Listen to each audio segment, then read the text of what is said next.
నెమ్మది. స్తోత్రం చెప్పినది గట్టిగా.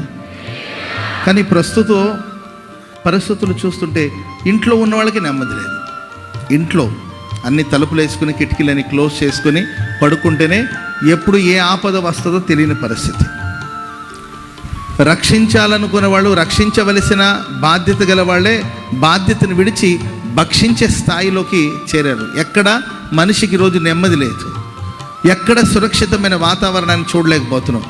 దేశపు లోపల నెమ్మది లేదు, సరిహద్దులో నెమ్మది లేదు, ఇంట్లో సమాధానం లేదు, బయట సమాధానం లేదు.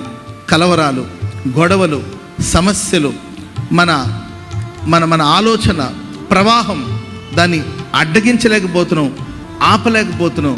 పలు విధమైన సమస్యలు మన బ్రెయిన్లో ఏదో ఒక ఆలోచన రన్ అవుతూనే ఉంటుంది.